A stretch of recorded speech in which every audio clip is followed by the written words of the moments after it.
कल्याणाद्भुतगात्राय कामितार्थप्रदायिने श्रीमद्वेङ्कटनाथाय श्रीनिवासाय ते नमः। धर्मविज्ञानवैराग्यपरमैश्वर्यशालिनः आनन्दतीर्थभगवत्पादान् वन्दे निरन्तरम्।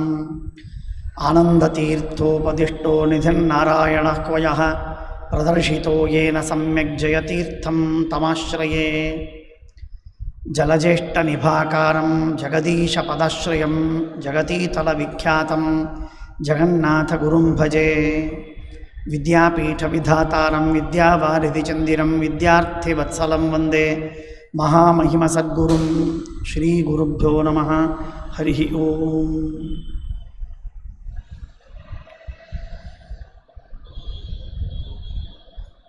ಮಾಧ್ವರ ವಿಶಿಷ್ಟವಾದ ಸೌಭಾಗ್ಯದಿಂದಾಗಿ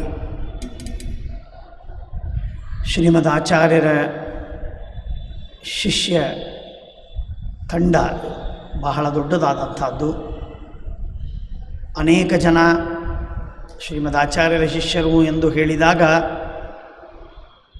ಸರಸ್ವತಿ, ಭಾರತಿ, ಶೇಷಗರುಡ, ರುದ್ರರನ್ನು ಆರಂಭ ಮಾಡಿ ಸಮಸ್ತ ದೇವತೆಗಳು ಶ್ರೀಮದ್ ಆಚಾರ್ಯರ ಶಿಷ್ಯ ದಾಸರು. ಅದರಂತೆ ಪದ್ಮನಾಭತೀರ್ಥರನ್ನು ಆರಂಭ ಮಾಡಿ ಜಯತೀರ್ಥಾದಿ, ವ್ಯಾಸರಾಜಾದಿ, ವಾದಿರಾಜರು, ರಘುತ್ತಮರು, ವಿದ್ಯಾಧೀಶರು, ವೇದೇಶತೀರ್ಥರು, ರಾಘವೇಂದ್ರರು, ಹೀಗೆ ಮಹನೀಯರೆಲ್ಲರೂ ಕೂಡ ಶ್ರೀಮದ್ ಆನಂದತೀರ್ಥ ಭಗವತ್ಪಾದಾಚಾರ್ಯರ ಶಿಷ್ಯನಾಗಿದ್ದರು.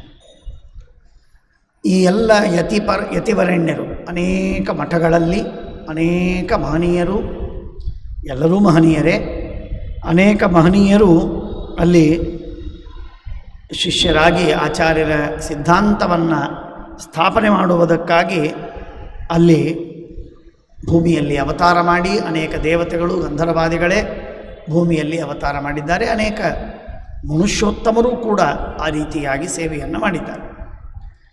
ಟಿಪ್ಪಣಿಕಾರರು, ಕೆಲವರು ಟಿಪ್ಪಣಿಕಾರರಾಗಿದ್ದಾರೆ. ಆ ಟಿಪ್ಪಣಿಕಾರರಲ್ಲಿ ಯತಿಗಳಾದ ಟಿಪ್ಪಣಿಕಾರರು, ಯತಿಗಳಲ್ಲದಂತಹ ಗೃಹಸ್ಥರಾದ ಟಿಪ್ಪಣಿಕಾರರು ಇದ್ದಾರೆ.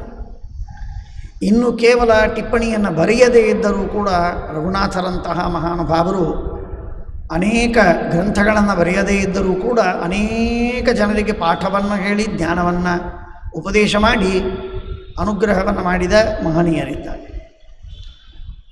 ಇದಲ್ಲದೇ ಗೃಹಸ್ಥರಾಗಿರತಕ್ಕಂತಹ ಜನ, ಅವರು ವೈದಿಕರೂ ಅಲ್ಲ ನಮ್ಮ ಇವತ್ತಿನ ಪರಿಭಾಷೆಯಲ್ಲಿ, ಅಂತಹ ಜನರು ಕೂಡ ಅಖಂಡ ಸಾಧನೆಗಳನ್ನು ಮಾಡಿದ ಮಹಾನುಭಾವರಿದ್ದಾರೆ. ಸಮಾಜಕ್ಕೆ ಅತ್ಯಂತ ಹತ್ತಿರವಾಗಿ ಬಂದು ಸಮಾಜದಲ್ಲಿರುವ ಲೋಪದೋಷಗಳನ್ನು ತಿದ್ದಿ ಸಂಸ್ಕೃತ ಬಾರದಿರುವಂತಹ ಜನರಿಗೆ ವಿಶೇಷವಾಗಿ ಉಪಯೋಗವಾಗುವಂತೆ, ಸಂಸ್ಕೃತವನ್ನು ಕಲಿತ, ಶಾಸ್ತ್ರವನ್ನು ಓದಿದ ಪಂಡಿತರಿಗೂ ಕೂಡ ಉಪಕಾರಕವಾಗುವಂತೆ, ವಿಶೇಷವಾಗಿ ಲಾಭವನ್ನು ಮಾಡಿಕೊಡುವಂತೆ ದಾಸರ ಪರಂಪರೆ ಬಹಳ ವಿಶಿಷ್ಟವಾಗಿರುವಂಥದ್ದು ನಮ್ಮ ಮಾಧ್ವ ಪರಂಪರೆಯಲ್ಲಿ ಬಂದಿದೆ. ಅದನ್ನು ಟ್ರೇಸ್ ಮಾಡುವಾಗ ಹೇಳ್ತಾರೆ ಶ್ರೀಮದ್ ಆಚಾರ್ಯರು ಹಾಗೂ ಸ್ವಯಂ ನರಹರಿ ತೀರ್ಥರು ಅಲ್ಲಿಂದ ಈ ಪರಂಪರೆ ಬೆಳೆದು ಬಂತು ಅಂತ. ಶ್ರೀಪಾದರಾಜರಿಂದ ಅದು ವಿಶೇಷವಾಗಿ ಬೆಳಗಿದ್ದು ನಾವು ಕಾಣ್ತೇವೆ. ಶ್ರೀಪಾದರಾಜರು, ವ್ಯಾಸರಾಜರು, ವಾದಿರಾಜರು, ಈ ರೀತಿಯಾಗಿ ಅನೇಕ ಮಹನೀಯರು, ವಿಜಯೇಂದ್ರ ಸ್ವಾಮಿಗಳು ಒಂದು ಮಾಡಿದ್ದಾರೆ ಅಂತ ಕೇಳ್ತೇವೆ. ರಾಘವೇಂದ್ರ ಸ್ವಾಮಿಗಳು ಮಾಡಿದ್ದು ಪ್ರಸಿದ್ಧವಾಗಿದೆ. ಸತ್ಯ ಧರ್ಮತೀರ್ಥರು ಕನ್ನಡದಲ್ಲಿ ಮಾಡಿದ್ದಾರೆ ಹಾಡುಗಳನ್ನು ಅಂತ ಕೇಳ್ತೇವೆ. ಹೀಗೆ ಅನೇಕ ಯತಿವರೆಣ್ಯರು ಹಾಡುಗಳನ್ನು ಮಾಡಿ ಈ ಕನ್ನಡದ ಭಾಷೆಯನ್ನು ಸಮೃದ್ಧ ಮಾಡುವುದಲ್ಲದೆ ಯಾರಿಗೆ ಕನ್ನಡ ಬರುವುದಿಲ್ಲ ಅವರಿಗೆ ವಿಶೇಷವಾಗಿ ಲಾಭವಾಗಬೇಕು. ಕನ್ನಡ ಬರುವವರಿಗೆ, ಸಂಸ್ಕೃತ ಬಾರದಿದ್ದವರಿಗೆ ಲಾಭವಾಗಬೇಕು. ಜೊತೆಗೆ ವಿಶೇಷವಾಗಿ ಶಾಸ್ತ್ರಾಧ್ಯಯನವನ್ನು ಮಾಡಿದವರಿಗೂ ಕೂಡ ಭಗವದ್ಭಕ್ತಿಯ ಅಭಿವೃದ್ಧಿಗೆ ಉತ್ತಮವಾದಂತಹ ಮಾಧ್ಯಮವಾಗಬೇಕು ಅಂತನ್ನುವುದಕ್ಕೆ ಈ ಎಲ್ಲ ಮಹನೀಯರು ಗ್ರಂಥಗಳನ್ನು, ಪದಗಳನ್ನು, ದೇವರ ನಾಮಗಳನ್ನು ರಚಿಸಿದ್ದಾರೆ. ವ್ಯಾಸರಾಜರ ಕಾಲದಲ್ಲಿ ವ್ಯಾಸರಾಜರ ವಿಶೇಷವಾದಂತಹ ಅವರ ಮಾರ್ಗದರ್ಶನ, ಅವರ ಕರುಣೆ, ಅವರ ಅನುಗ್ರಹದಿಂದ ಪುರಂದರದಾಸರು ಹಾಗೂ ಕನಕದಾಸರು ಎನ್ನುವಂತಹ ದೊಡ್ಡ ದೊಡ್ಡ ದಾಸವರೆಣ್ಯರು, ಅದ್ಭುತ ದಾಸವರೆಣ್ಯರು. 4 ಲಕ್ಷಕ್ಕಿಂತಲೂ ಮಿಗಿಲಾಗಿ 4,75,000 ಕೃತಿಗಳನ್ನು ಬರಿಬೇಕು ಅಂತಂದರೆ ನಿತ್ಯದಲ್ಲೂ 30 ಕೃತಿಗಳನ್ನು ರಚಿಸಿದ್ರೋ ಏನೋ. ಅಂಥ ಮಹಾನುಭಾವರು ಪುರಂದರದಾಸರು. ಅದೇ ರೀತಿ ಕನಕದಾಸರು ಮೋಹನ ತರಂಗಿಣಿ ಇತ್ಯಾದಿ ಗ್ರಂಥಗಳನ್ನು ಬರೆದು, ಹರಿಭಕ್ತಿ ಸಾರಾದಿಗಳನ್ನು ಬರೆದು, ಕವನಗಳನ್ನು ರಚಿಸಿ, ಮುಂಡಿಗೆಗಳನ್ನು ಮಾಡಿ, ತಿದ್ದಿ ಸಮಾಜವನ್ನು ಧರ್ಮದಲ್ಲಿ ನಿಷ್ಠೆ, ಭಗವಂತನಲ್ಲಿ ಭಕ್ತಿ, ನೀತಿಯ ಜೀವನ ಇವುಗಳನ್ನು ನಡೆಸುವುದಕ್ಕೆ ವಿಶೇಷವಾಗಿ ಪ್ರೋತ್ಸಾಹನೆ, ಪ್ರೇರಣೆಯನ್ನು ಕೊಟ್ಟರು. ಅದರ ತರುವಾಯದ ಘಟ್ಟದಲ್ಲಿ ಪ್ರಸನ್ನ ವೆಂಕಟದಾಸರನ್ನು ಕೇಳ್ತೇವೆ. ಅನಂತರ ವಿಜಯದಾಸರಿಂದ ಬಹಳ ದೊಡ್ಡದಾದಂತಹ ಸಮುದ್ರೋಪಾದಿಯಲ್ಲಿ ಈ ದಾಸ ಪರಂಪರೆ ನಡೆದು ಬಂದಿದೆ. ಅನೇಕ ದಾಸರು, ಮಹನೀಯರಾಗಿರುವಂತಹ ಪೂಜನೀಯರಾದ ಶ್ರೇಷ್ಠ ದಾಸವರೆಣ್ಯರು. ಯಾವ ದಾಸರುಗಳ ಹಾಡುಗಳನ್ನು ಕೇಳಿದರೆ ನಮ್ಮ ಮನಸ್ಸಿನಲ್ಲಿ ಕೃಷ್ಣ ಕುಣಿತಾನೋ ಅಂತನ್ನುವಂತೆ ನಮಗೆ ಆನಂದವಾಗತ್ತೆ, ಸಂತೋಷವಾಗ್ತದೆ. ಆ ವಿಧವಾಗಿರುವಂತಹ ದೇವರ ನಾಮಗಳನ್ನು ಎಲ್ಲ ದಾಸರು, ಎಲ್ಲ ಯತಿವರೆಣ್ಯರು ಮಾಡಿದ್ದು.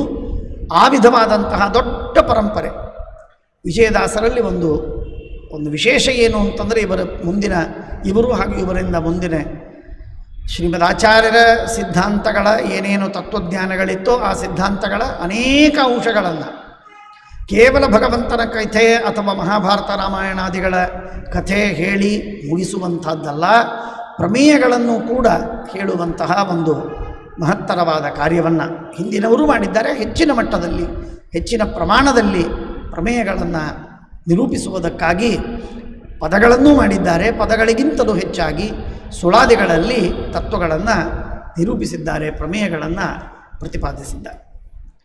ಆ 3 ದಾಸವರೆಣ್ಯರು ಕೂಡಿ ನಾವು ನೋಡಿದರೆ ವಿಜಯದಾಸರು, ಹಾಗೂ ಜಗನ್ನಾಥ ದಾಸರು ಎನ್ನುವುದಾಗಿ 3 ದಾಸವರೆಣ್ಯರನ್ನು ರತ್ನತ್ರಯ ಅಂತ ನಾವು ಲೆಕ್ಕಿಸ್ಬೋದು. ಆ ರೀತಿಯಾಗಿರುವ ಅತ್ಯಂತ ಎಲ್ಲರೂ ಮಹಾನುಭಾವರೇ, ಯಾರು ಕಡಿಮೆ ಅಂತ ಹೇಳುವ ಲೆಕ್ಕದಲ್ಲಿ ನಾನು ಹೊರಟಿಲ್ಲ.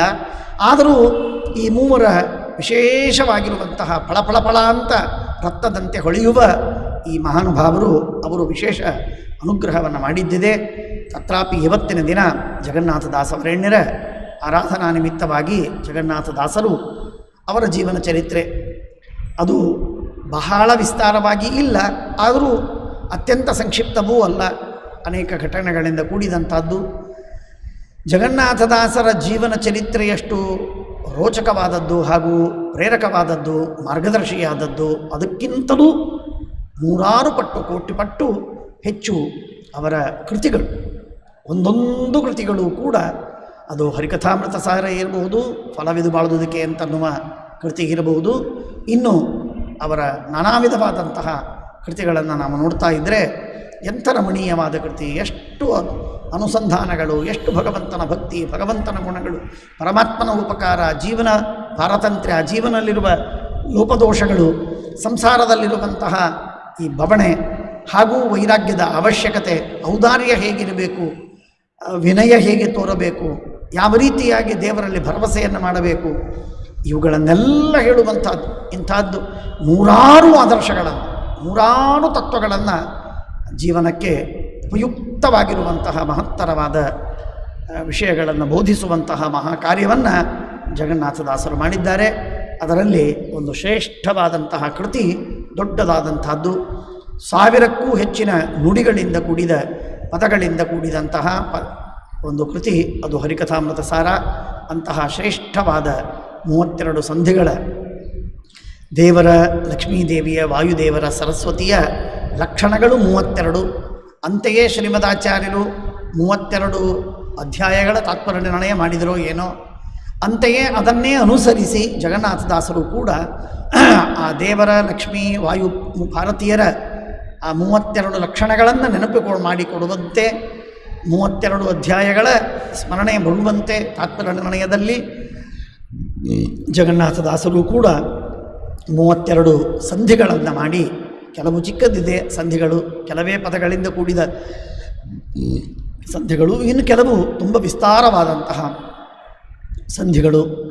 ಅದರಲ್ಲಿ ಪ್ರಧಾನವಾಗಿರುವಂಥದ್ದು ಜೀವನ ಸ್ವಾತಂತ್ರ್ಯ ಇಲ್ಲ, ಭಗವಂತನ ಸ್ವಾತಂತ್ರ್ಯವಿದೆ, ದತ್ತ ಸ್ವಾತಂತ್ರ್ಯದ ಬಗ್ಗೆ ಕುರಿತಾಗಿ ಮಾತಾಡುವಂತಹ ಅವುಗಳ ಬಗ್ಗೆ ವಿವರಣೆಯನ್ನು ಕೊಡತಕ್ಕಂತಹ ಸಂಧಿಗಳು ಕೆಲವಾದರೆ, ತಾರತಮ್ಯವನ್ನು ಹೇಳತಕ್ಕಂತಹ ಸಂಧಿಗಳು ವಿಪುಲವಾಗಿವೆ.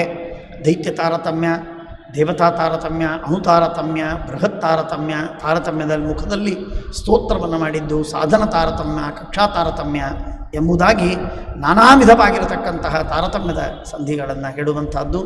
ಹೀಗೆ ಅಮೋಘವಾದಂತಹ ವಾಣಿ ಜಗನ್ನಾಥದಾಸರದು. ಆ ಜಗನ್ನಾಥದಾಸರ ವಾಣಿಗಳನ್ನು ಕೇಳ್ತಾ ಇದ್ದರೆ ಅರ್ಥವಾಗಲಿ ಆಗದಿರಲಿ, ಎಲ್ಲರಿಗೂ ಆನಂದವಾಗಬೇಕು, ಅಂಥ ಅದ್ಭುತವಾದದ್ದು. ಅರ್ಥವಾದರಂತೂ ವಿಶೇಷವಾಗಿ ಆಧ್ಯಾತ್ಮಿಕ ವಿಕಾಸಕ್ಕೆ ದೊಡ್ಡದಾದಂತಹ ಸೋಪಾನ, ಉತ್ತಮವಾದಂತಹ ಮೆಟ್ಟಲು ಅನ್ನುವುದರಲ್ಲಿ ಎರಡು ಮಾತಿಲ್ಲ. ಅಂಥ ಶ್ರೇಷ್ಠವಾದ ಕೃತಿ. ಅವರ ಚರಿತ್ರೆಯನ್ನು ಸಂಕ್ಷೇಪವಾಗಿ ನಾವು ಈ ರೀತಿಯಾಗಿ ಅರ್ಥವನ್ನು ಮಾಡಿಕೊಳ್ಳಬಹುದು. 1700 ಅಂದರೆ ಸರಿಯಾಗಿ 300 ವರ್ಷಗಳು, ಅದರ ಹಿಂದೆ 320 ವರ್ಷಗಳ ಹಿಂದೆ ಜಗನ್ನಾಥದಾಸರು ಅವತಾರವನ್ನು ಮಾಡಿದರು. ಮಹಾನುಭಾವರಾದಂತಹ ಸಲ್ಲಾದನ ಅವತಾರರಾಗಿರ್ತಕ್ಕಂತಹ ಜಗನ್ನಾಥದಾಸರು ಮಾನ್ವಿ ಅಂತನ್ನುವಂತಹ ಗ್ರಾಮದ ಹತ್ತಿರ ಇರತಕ್ಕಂತಹ ಬ್ಯಾಗಬಟ್ಟ ಅಂತ ಗ್ರಾಮ. ಆ ಬ್ಯಾಗಬಟ್ಟ ಅಂತನ್ನೋ ಗ್ರಾಮದಲ್ಲಿ ಒಬ್ಬ ನರಸಪ್ಪ ಅಂತ ಕುಲಕರ್ಣಿ. ಆ ಅವನು ಕುಲಕರ್ಣಿ ಕೆಲಸವನ್ನೇ ಮಾಡ್ತಾ ಇದ್ದ. ಅವನ ಮನೆಯಲ್ಲಿ ಶ್ರೀನಿವಾಸ ಅಂತನೋ ಹೆಸರಿನಿಂದ ಇವರು ಹುಟ್ಟುತ್ತಾರೆ. ಆ ಕುಲಕರ್ಣಿ ಅವನು ಮುಸಲ್ಮಾನರ ಕೈಯಲ್ಲಿ ಇವನು ಕುಲಕರ್ಣಿ ಕೆಲಸವನ್ನು ಮಾಡೋದು. ಮುಸಲ್ಮಾನರು ಬಹಳ ಪೀಡೆಯನ್ನು ಕೊಡ್ತಾಯಿದ್ರು, ಮರಾಠಾಗಳು ಬೇಕಾದಷ್ಟು ತೊಂದರೆಯನ್ನು ಕೊಡ್ತಾಯಿದ್ರು. ಅವರ ಮಧ್ಯದಲ್ಲಿ ಸಿಕ್ಕು ಬಿದ್ದಂತಹ ವ್ಯಕ್ತಿ, ಪ್ರಾಮಾಣಿಕ ಪಾಪ. ಜನರಲ್ಲಿ ಹಣ ದುರ್ಭಿಕ್ಷವಾದರೂ ಸರಿ, ಮಳೆ ಚೆನ್ನಾಗಿ ಬರದೇ ಇದ್ದರೂ ಸರಿ, ಚೆನ್ನಾಗಿ ಫಲವತ್ತಾಗಿ ಧಾನ್ಯ ಬರದೇ ಇದ್ದರೂ, ಅವರು ಏನು ಕೊಡದೇ ಇದ್ದರೂ ಇವನು ಹಣವನ್ನು ಕಟ್ಟಬೇಕು. ಈ ರೀತಿಯಾಗಿ ಅನಿವಾರ್ಯತೆಗಳು ಬಂದಿತ್ತು. ಹಾಗಾಗಿ ಆ ರೀತಿಯಾಗಿ ಹಣವನ್ನು ಕಟ್ತಾ ಇದ್ದ. ಮುಸಲ್ಮಾನರು ಪೀಡೆ ಕೊಡ್ತಾ ಇದ್ದರು. ಆ ರೀತಿಯಾಗಿ ಅವನು ಹೊಲಮನೆ ಧನ ಇತ್ಯಾದಿಗಳನ್ನು ಕೆಲವು ಸಲ ಯಾವಾಗ ಕೊಡಲಿಕ್ಕಾಗ್ತಿರಲಿಲ್ಲವೋ ಆಗ ಅವನನ್ನು ಹೊಲಗಳನ್ನು ಕಿತ್ತೋದು, ಹಣವನ್ನು ದೋಚಿಕೊಳ್ಳೋದು, ಅವನಿಗೆ ಪೀಡೆ ಕೊಡೋದು, ಹೊಡೆಯೋದು, ನಾನಾ ವಿಧವಾದಂತಹ ತೊಂದರೆಗಳನ್ನು ಕೊಡುವಂಥದ್ದನ್ನು ಮಾಡ್ತಾಯಿದ್ರು. ಹೀಗೆ ಮಾಡಿ ಭಾಳ ತೊಂದರೆ ಕೊಟ್ಟರು. ಅವನು ಆಗ ಭಾರೀ ಬಡತನ ಬಂತವನಿಗೆ. ಆದವಾನಿಯೊಳಗೆ ತಿಮ್ಮಣ್ಣಯ್ಯ ಅಂತ ಅವನು ರಾಜನಿದ್ದ. ಅವನು ಶ್ರೀಮಂತ. ಅವನ ಹತ್ರ ಬಂದ, ತಿಮ್ಮಣ್ಣಯ್ಯನ ಹತ್ರ. ಅವನು ಬಸಲಜ್ಜಂಗ್ ಅಂತನ್ನುವ ನವಾಬನ ಹತ್ರ ಮಂತ್ರಿಯಾಗಿದ್ದ. ರಾಘವೇಂದ್ರ ಸ್ವಾಮಿಗಳ ಕಾಲಕ್ಕೂ ಕೂಡ ಆದವಾನಿಯಲ್ಲಿ ಒಬ್ಬ ನವಾಬ ಇದ್ದ. ಆ ನವಾಬನಲ್ಲಿ ವೆಂಕಣ್ಣ ಅಂತನ್ನುವ ಹೆಸರಿನ ರಾಘವೇಂದ್ರ ಸ್ವಾಮಿಗಳವರ ಪ್ರೀತಿಯ ಶಿಷ್ಯ, ಅವರ ಭಕ್ತ, ಅವನು ಮಂತ್ರಿಯಾದ ಅಂತ ನಾವು ಕೇಳ್ತೇವೆ ಪತ್ರವನ್ನು ಓದಿದ್ದಕ್ಕೆ. ಹಾಗೆ ಇವನು ಕೂಡ ತಿಮ್ಮಣ್ಣಯ್ಯನಲ್ಲಿ ಹೋಗಿ ಇದ್ದ. ವೈರಾಗ್ಯದಿಂದ ಇದ್ದರು. ಆಮೇಲೆ ಅವರು ಅತ್ಯಂತ ವೈರಾಗ್ಯದಿಂದ ಇದ್ದು ವಿಶೇಷವಾಗಿ ಸಾಧನೆಯನ್ನು ಮಾಡಿದರು ಅನ್ನುವುದನ್ನು ನಾವು ಕೇಳ್ತೇವೆ. ಆ ನರಸಪ್ಪನಿಗೆ ನರಸಿಂಹ ವಿಠಲ ಅಂತ ಅಂಕಿತವನ್ನು ಕೊಡ್ತಾರೆ. ತಿಮ್ಮಣ್ಣಯ್ಯ ಅಂತನ್ನುವ ದಾಸರು ಅವರು ವೇಣುಗೋಪಾಲ ದಾಸರು ಅಂತ ಆಗ್ತಾರೆ ಅಂತ ನಾವು ಕೇಳುವಂಥದ್ದು. ಈ ತಿಮ್ಮಣ್ಣಯ್ಯ ವೇಣುಗೋಪಾಲ ದಾಸರಾದರೆ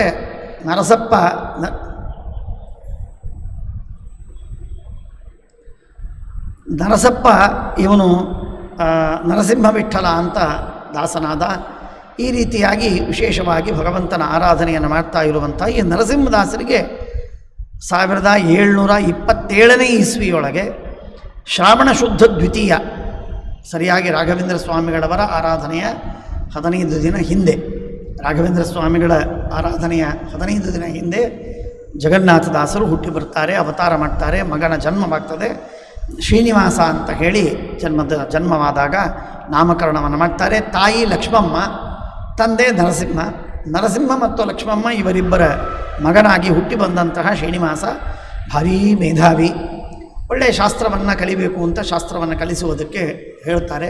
ಸಂಸ್ಕೃತವನ್ನು ಓದ್ತಾನೆ. ಕನ್ನಡದಲ್ಲೂ ಒಳ್ಳೆಯ ಪ್ರಬುದ್ಧತೆ, ಸಂಸ್ಕೃತದಲ್ಲೂ ಪ್ರಬುದ್ಧತೆ, ವಿಶಿಷ್ಟವಾಗಿರುವಂತಹ ಅಧಿಕಾರ, ಬೇಕಾದ ಹಾಗೆ ಶ್ಲೋಕವನ್ನು ಮಾಡತಕ್ಕ ಚಾಕಚಕ್ಯ, ಆ ವಿಧವಾದಂತಹ ಆಶು ಕವಿತ್ವ, ಚಿಕ್ಕ ವಯಸ್ಸಿನಲ್ಲಿ ಆ ವಿಧವಾದಂತಹ ಕವಿತೆಯನ್ನು ಮಾಡುವಂತಹ ಶಕ್ತಿ ಅವನಿಗೆ ಬರ್ತದೆ.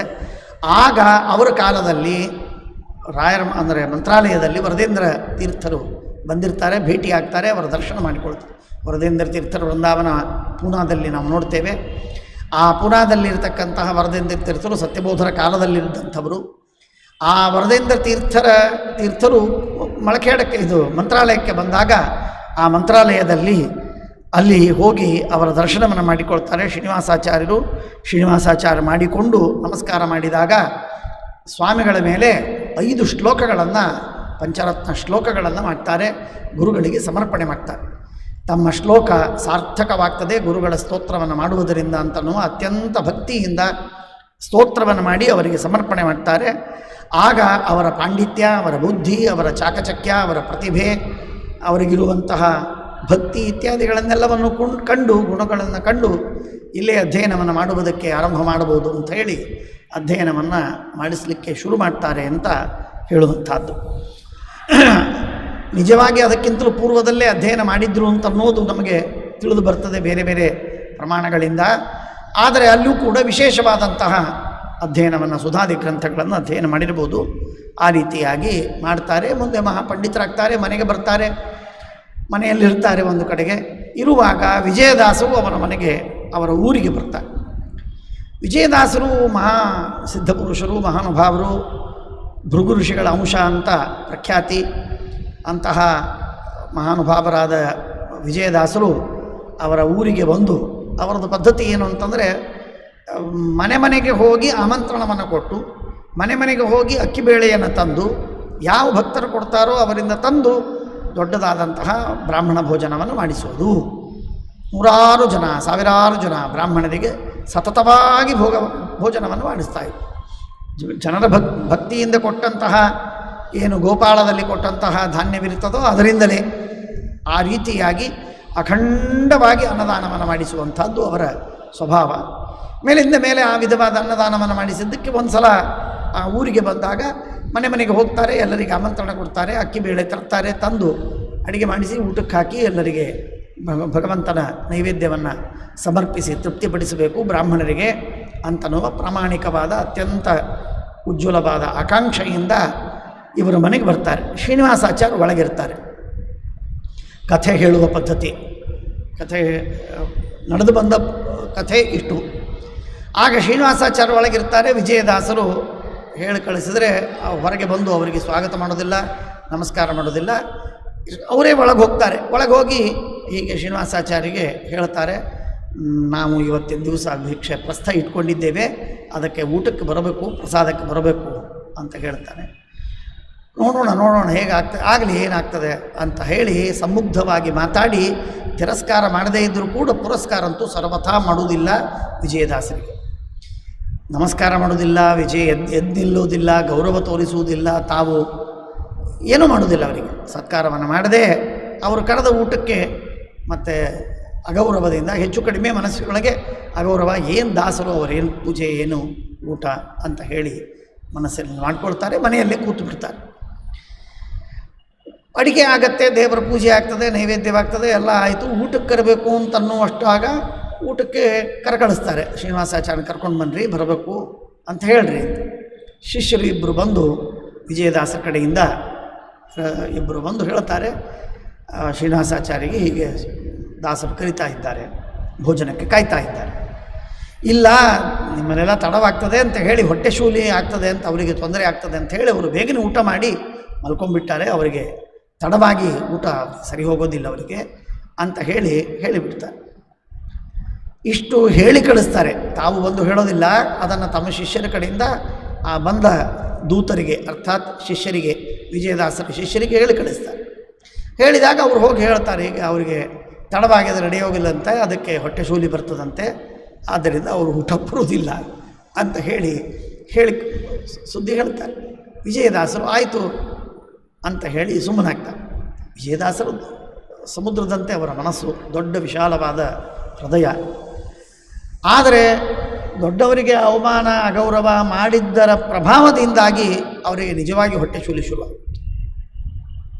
ಶ್ರೀನಿವಾಸಾಚಾರ್ಯರಿಗೆ, ದೊಡ್ಡವರ, ಜ್ಞಾನಿಗಳ, ಭಕ್ತರ, ವಿಷ್ಣು ಭಕ್ತರಿಗೆ ಅಪಚಾರವನ್ನು ಮಾಡಿದರೆ ಭಾಳ ತೊಂದರೆ ಆಗ್ತದೆ. ಎಂದೆಂದಿಗೂ ನಾವು ಮಾಡತಕ್ಕದ್ದಲ್ಲ. ಇದು ಜಗನ್ನಾಥದಾಸರ ಅತೀ ದೊಡ್ಡದಾದಂತಹ ಅವರ ಜೀವನದ ಸಂದೇಶ.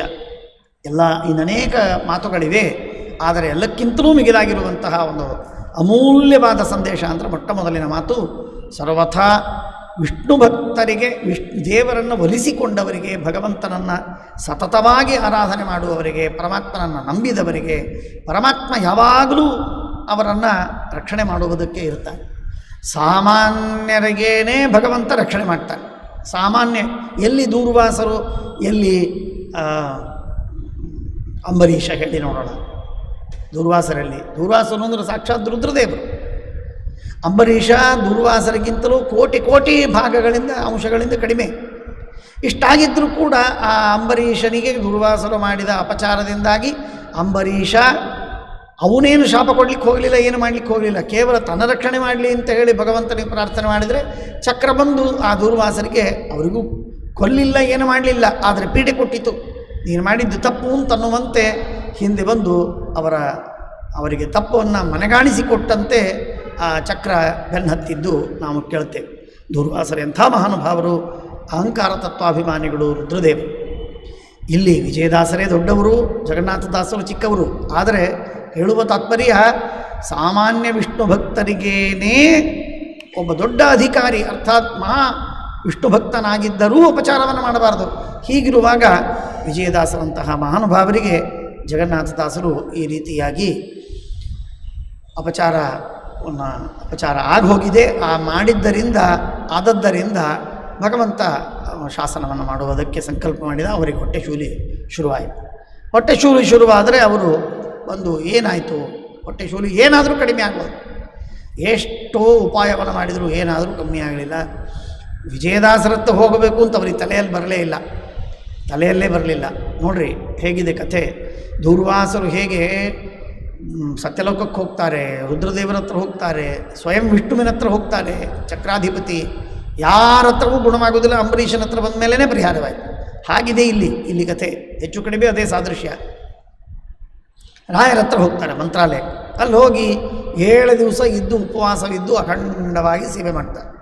ಏನು ಸೇವೆ ಮಾಡಿದರೂ ಕೂಡ, ಉಪವಾಸದಲ್ಲಿ ರಾಯರ ಸೇವೆ ಮಾಡಿದರೂ ಕೂಡ ಉದರಶೂಲ ಕಮ್ಮಿ ಆಗೋದಿಲ್ಲ. ವಿಜಯದಾಸರ ಸ್ವಪ್ನದೊಳಗೆ ರಾಯರು ಬಂದು ಹೇಳುತ್ತಾರೆ, ನೀವು ವಿಜಯದಾಸರ ಹತ್ರ ಹೋಗ್ರಿ, ಅವರಿಗೆ ಶರಣ ಹೋಗ್ರಿ, ಅವರು ನಿಮಗೆ ಎಲ್ಲ ಕ್ಷೇಮವನ್ನು ಮಾಡ್ತಾರೆ.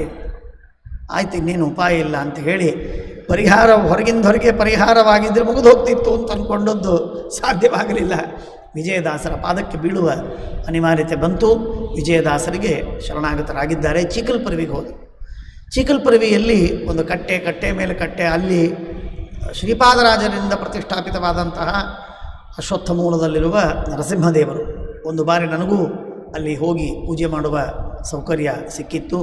ಸಿರುವಾರ ರಾಮಾಚಾರ್ಯರು, ಹಿರಿಯರಾದ ವಿಷ್ಣು ಭಕ್ತರು, ಅವರು ನನ್ನ ಕರೆಸಿದ್ರು. ಅಲ್ಲಿ ಪೂಜೆ ಗೀಜೆ ಮಾಡಿ ವಿಜಯದಾಸರ ಅನುಗ್ರಹವನ್ನು ಪಡೆಯುವ ಸೌಭಾಗ್ಯ ನನಗೆ ಸಿಕ್ಕಿತ್ತು.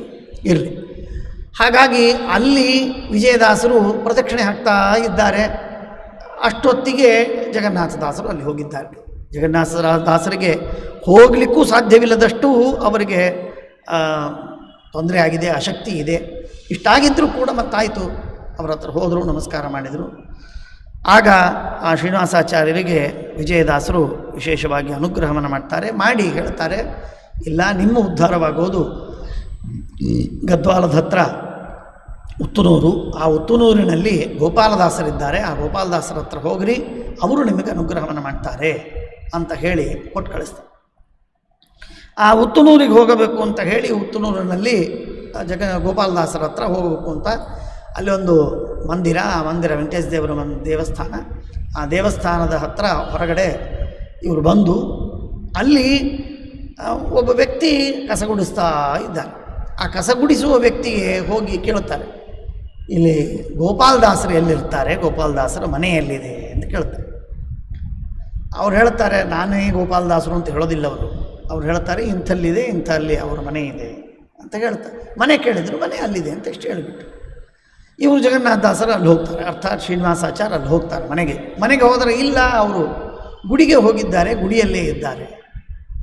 ಅಲ್ಲಿ ಹೋಗಿ ನೋಡಿದರೆ ಎಲ್ಲರಿಗೂ ಕೇಳ್ಕೊಂಡು ನೋಡಿದಾಗ ಗೋಪಾಲದಾಸರೇ ಅಲ್ಲೇ ಕಸ ಗುಡಿಸ್ತಾ ಇದ್ದರು. ಜಗನ್ನಾಥದಾಸರು ಅರ್ಥಾತ್ ಶ್ರೀನಿವಾಸಾಚಾರ್ಯ ಬರೋರಿದ್ದಾರೆ ಅಂತ ಅವರಿಗೆ ಸೂಚನೆಯಾಗಿ ಆ ರೀತಿಯ ಕಸ ಗುಡಿಸ್ತಾ ಇದ್ದಾರೆ. ಅಷ್ಟೊತ್ತಿಗೆ ಇವರು ಬರ್ತಾರೆ.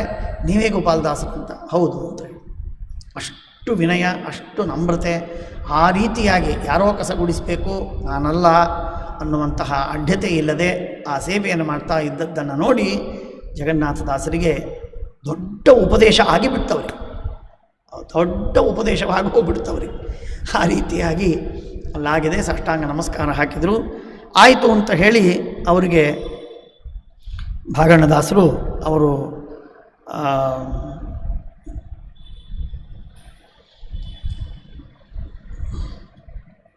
ಏನಾಯಿತು ಏನು, ಈಗ ನನಗೆ ಉದರಶೂಲ ಆಗಿದೆ, ನಾನು ರಾಯರ ಸೇವೆ ಮಾಡಿದೆ, ಸ್ವಪ್ನದಲ್ಲಿ ನನಗೆ ಹೀಗೆ ಸೂಚನೆ ಆಗಿದೆ, ನಾನು ವಿಜಯದಾಸರ ಹತ್ರ ಹೋದೆ, ಅವರು ನಿಮ್ಮ ಹತ್ರ ಕಳಿಸಿದ್ದಾರೆ, ಆದ್ದರಿಂದ ನೀವು ನನ್ನ ರೋಗವನ್ನು ಗುಣ ಮಾಡಬೇಕು. ಆಯಿತು ಅಂತ ಹೇಳಿ ಇಷ್ಟೊತ್ತಿಗೆ ಜಗನ್ನಾಥದಾಸರಿಗೆ ಶ್ರೀನಿವಾಸಾಚಾರ್ಯರಿಗೆ ಎಲ್ಲ ಪರಿಣಾಮವಾಗಿದೆ. ಆದರೂ ಕೂಡ ಬಕ್ರಿ ಅಭಿಮಂತ್ರಣವನ್ನು ಮಾಡಿ ಆ ಬಕ್ರಿಯನ್ನು ಕೊಟ್ಟು ಅವರಿಗೆ ತಿನ್ನಿಸಿದಾಗ ಗುಣವಾಗ್ತಾ ಬಂದಿದೆ, ಗುಣವಾಗಿದೆ, ಎಲ್ಲ ಗುಣವಾಯಿತು, ಆನಂದವಾಗಿ ಸಮಾಧಾನವಾಗಿದೆ. ಆದರೆ ಅಶಕ್ತಿ ಇನ್ನೂ ತುಂಬ ಅಶಕ್ತಿ ಇದೆ. 7 ದಿವಸದ ಉಪವಾಸ, ಕೆಟ್ಟ ಉದರಶೂಲ, ನಡೆದು ಬಂದದ್ದು, ಶ್ರಮ, ಆಯಾಸ ಇದೆಲ್ಲ ಇದೆ. ಅಂಥದ್ರೊಳಗೆ ನಾವು ತಿರುಪತಿಗೆ ಹೋಗ್ತಾ ಇದ್ದೀವಿ ಅಂತ ಗೋಪಾಲದಾಸರು ಹೊರಟು. ಗೋಪಾಲದಾಸರು ನಾನು ತಿರುಪತಿಗೆ ಹೋಗ್ತೇನೆ ಅಂತ ನಾನು ಬರ್ತೇನೆ ಅಂತ ಹೇಳಿ ಜಗನ್ನಾಥದಾಸರು ಶ್ರೀನಿವಾಸಾಚಾರ್ಯರು ಹೊರಟು. ಉಪವಾಸ ಆದರೂ ಪಾಪ ಅನಿವಾರ್ಯ, ಬರ್ತೇನೆ ಅಂತ ಹೇಳಿ ಹಠದಿಂದ ವಿಷ್ಣು ಭಕ್ತಿ ಮಹಾನುಭಾವರು ಕರ್ಕೊಂಡು ಹೋದರು. ಕರ್ಕೊಂಡು ಹೋಗಿ ಪ್ರಾಯಶಃ ನನ್ನ ಲೆಕ್ಕದ ಪ್ರಕಾರ ಈ ಭಾದ್ರಪದ ಮಾಸದಲ್ಲಿ ಇದು ಬರುತ್ತಲ್ಲ, ಏನದು ಅಧಿಕ ಮಾಸ ಬಂತು ಅಂತಂದರೆ ಭಾದ್ರಪದ ಮಾಸದಲ್ಲಿ ಬ್ರಹ್ಮೋತ್ಸವ ಬರುತ್ತಲ್ಲ, ಅಂಥ ಬ್ರಹ್ಮೋತ್ಸವದ ಸಂದರ್ಭದಲ್ಲಿ ಹೋಗಿದ್ದಾರೆ ಅಂತ ತೋರ್ತದೆ ಸನ್ನಿವೇಶಗಳನ್ನು ನೋಡಿದರೆ. ಅಲ್ಲಿ ಹೋದರೂ ಬ್ರಹ್ಮೋತ್ಸವ ನಡೆದಿತ್ತು. ಬ್ರಹ್ಮೋತ್ಸವದಲ್ಲಿ ಪಾಲ್ಗೊಂಡು ಗೋಪಾಲದಾಸರು ವಿಶೇಷವಾಗಿ ಭಜನಾದಿಗಳನ್ನು ಮಾಡಿ, ಕೀರ್ತನಾದಿಗಳನ್ನು ಮಾಡಿ ಭಗವಂತನ ಸೇವೆ ಇತ್ಯಾದಿಗಳೆಲ್ಲ ಮಾಡಿದ್ದಾರೆ. ಜಗನ್ನಾಥದಾಸರು ನೋಡ್ತಾ ಇದ್ದಾರೆ, ಉದರಶೂಲ ಆಗಿದೆ. ಅವರು ಮನೆಯಲ್ಲಿದ್ದಾರೆ, ಮನೆಯಲ್ಲಿ ಉದರಶೂಲ ಬಹಳ ಆಗಿದೆ. ಇನ್ನೇನು ಮಾಡಬೇಕು ಅಂತ ಗೊತ್ತಾಗ್ತಾ ಇಲ್ಲ, ಅಂಥ ಒದ್ದಾಡ್ತಾ ಒಳಗೆ ಇದ್ದಾರೆ. ಆಗ ಅಲ್ಲಿ ಬೆಟ್ಟ ಹತ್ತಿ ಬಂದದ್ದು ಇತ್ಯಾದಿಗಳು ಅವೆಲ್ಲ ಶ್ರಮವಾಗಿದೆ, ಮನೆಯಲ್ಲಿ ಮಲಗಿದ್ದಾರೆ. ವಿಜಯದಾಸರು ಬಂದು ಗೋಪಾಲದಾಸರಿಗೆ ಸೂಚನೆ ಮಾಡಿದಂತೆ, ಅವನು ಉದ್ಧಾರ ಮಾಡು, ಅವರಿಗೆ 40 ವರ್ಷದ ಆಯುಷ್ಯ ಕೊಡಬೇಕು ನೀನು ಅಂತ ಹೇಳಿ ಜಗನ್ನಾಥದಾಸರಿಗೆ ಶ್ರೀನಿವಾಸಾಚಾರ್ಯರಿಗೆ 40 ವರ್ಷದ ಆಯುಷ್ಯವನ್ನು ಕೊಡಬೇಕು ಅಂತ ಹೇಳುತ್ತಾರೆ. ವಿಜಯದಾಸರು ಹೇಳೋರೆಂಥ ಮಹಾನುಭಾವರು, ಕೊಡೋರೆಂಥ ಮಹಾನುಭಾವರು, ಸ್ವೀಕಾರ ಮಾಡಿ ಅದನ್ನು ಸಾರ್ಥಕಪಡಿಸಿಕೊಂಡ ಮಹಾನುಭಾವರು ಅಂಥವು. ಒಂದೊಂದು ವಿಚಿತ್ರ, ಊಹೆ ಮಾಡಲಿಕ್ಕಾಗೋದಿಲ್ಲ. ಆಯುಷ್ಯ ಕೊಡೋದಂದ್ರೆ ಕಣ್ಣು ಕೊಟ್ಟಾರು, ಕಿಡ್ನಿ ಕೊಟ್ಟಾರು, ಲಿವರ್ ಕೊಡೋದು ಇದೆಲ್ಲ ಕಂಡಿದೆ. 40 ವರ್ಷದ ಆಯುಷ್ಯವನ್ನು ಧಾರೆಯೇರಿ ಕೊಡು. ಸತ್ಯಬೋಧರು ಸತ್ಯಸಂಧ ತೀರ್ಥರಿಗೆ ಆಯುಷ್ಯವನ್ನು ದಾನವನ್ನು ಕೊಟ್ಟಂತೆ ಇಲ್ಲಿ ಆಯುಷ್ಯವನ್ನು ದಾನ ಕೊಡ್ತಾರೆ. 40 ವರ್ಷದ ಆಯುಷ್ಯ. ಇದು ಸರಿಯಾಗಿ 40 ವರ್ಷದ ಹಿಂದೆ, ಅಂದರೆ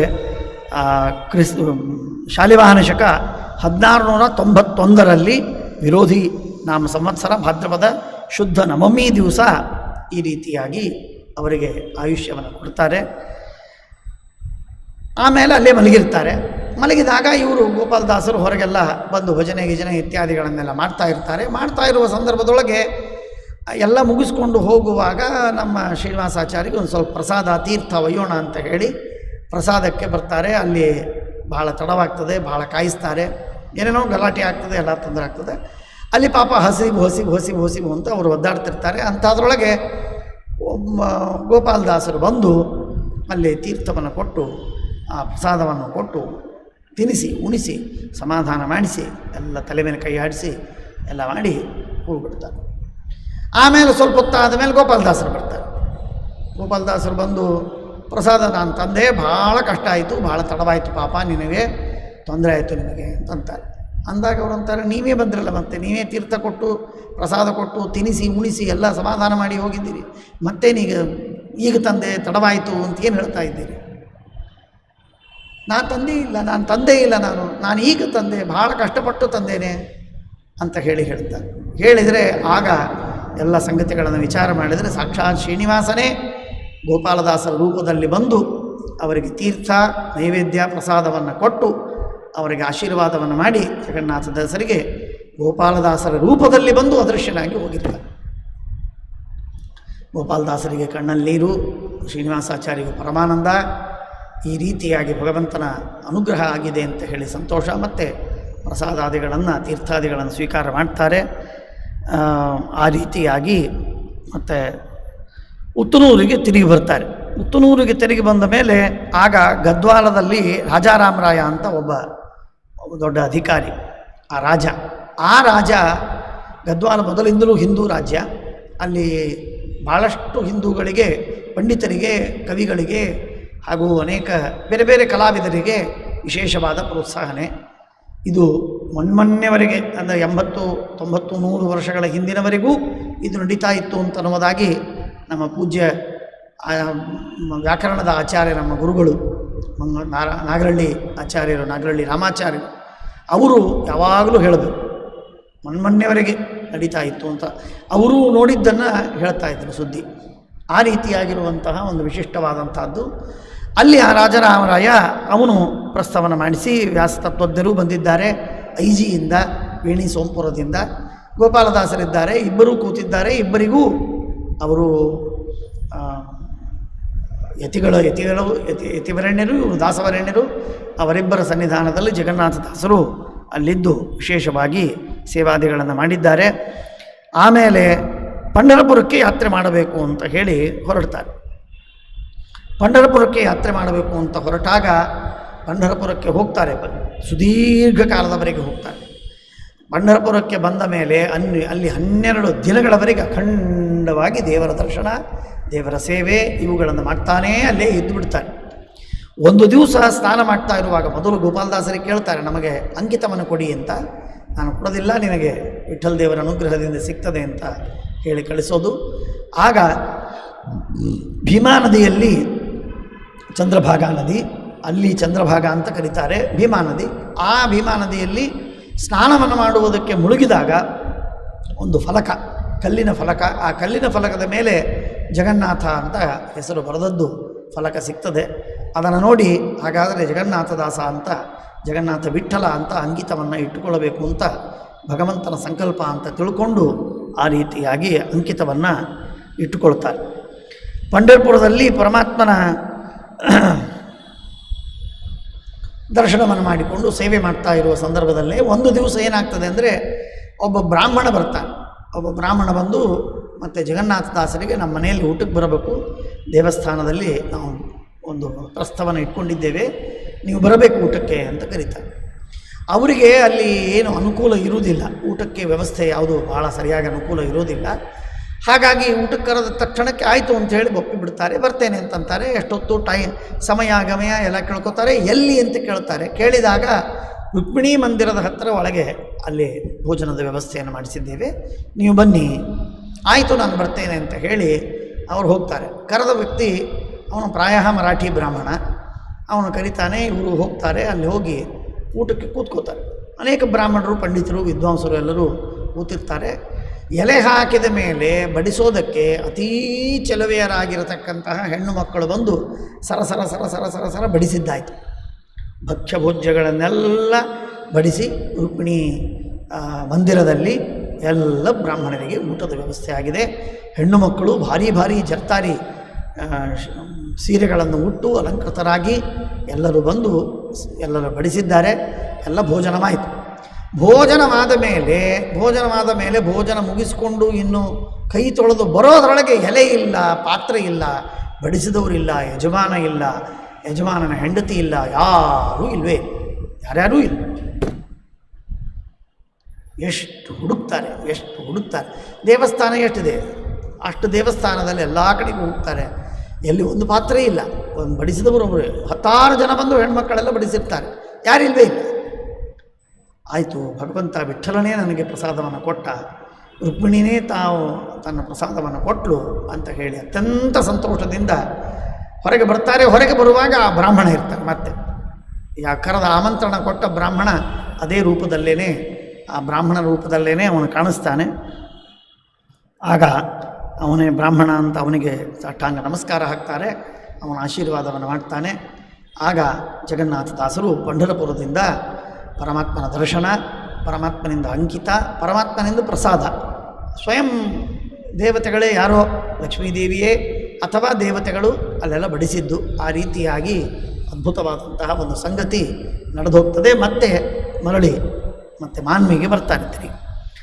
ತಿರುಗಿ ಬರುವಾಗ ಸುರಪುರಕ್ಕೆ ಬಂದು ಮಾನ್ವಿಗೆ ಬರಬೇಕು. ಸುರಪುರಕ್ಕೆ ಬರ್ತಾರೆ. ಸುರಪುರಕ್ಕೆ ಬಂದಾಗ ಅಲ್ಲಿ ವೆಂಕಟಪ್ಪ ನಾಯಕ ಅಂತ ರಾಜ, ಸುರಪುರದಲ್ಲಿ ಗದ್ವಾಲದ ಹತ್ರ, ಗದ್ವಾಲದಲ್ಲಿ ರಾಜಾರಾಮರಾಯ, ಇಲ್ಲಿ ಸುರಪುರದಲ್ಲಿ ವೆಂಕಟಪ್ಪ ನಾಯಕ. ಅವನ ಹತ್ರ ಒಬ್ಬ ಬಡ ಬ್ರಾಹ್ಮಣ, ಅವನಿಗೆ ಹೆಂಡತಿ ಮಕ್ಕಳು ಎಲ್ಲರೂ ಇರ್ತಾರೆ. ಅವನಿಗೆ ಊಟಕ್ಕೆ ಹಾಕ್ಲಿಕ್ಕೆ ಏನು ಗತಿ ಇರುವುದಿಲ್ಲ, ಭಾರಿ ಕಷ್ಟದಲ್ಲಿ ಇರ್ತಾನೆ.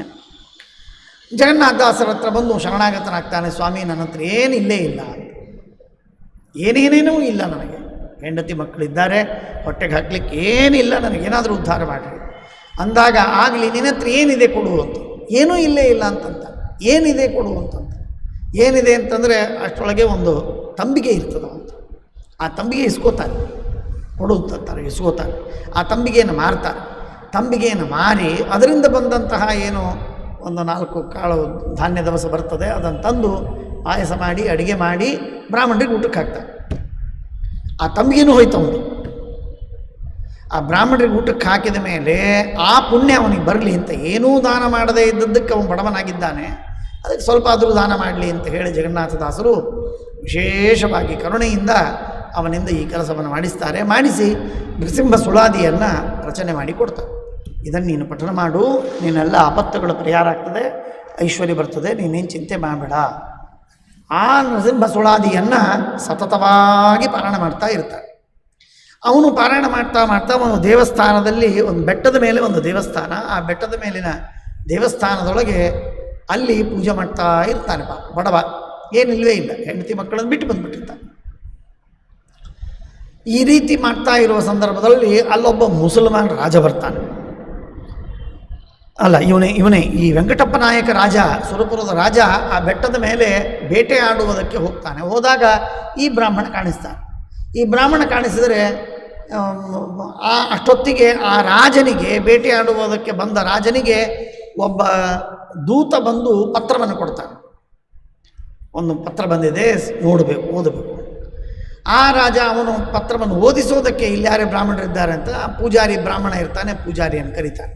ಇದೇ ಈ ಬ್ರಾಹ್ಮಣ ನೃಸಿಂಹ ಸುಳಾದಿಯನ್ನು ಪಾರಾಯಣ ಮಾಡ್ತಾ ಕೂತಿರುವ ಬ್ರಾಹ್ಮಣ ಪೂಜಾರಿ, ಅವನನ್ನು ಕರೀತಾರೆ. ಓದು ಅಂತಂದಾಗ ಓದ್ತಾನೆ.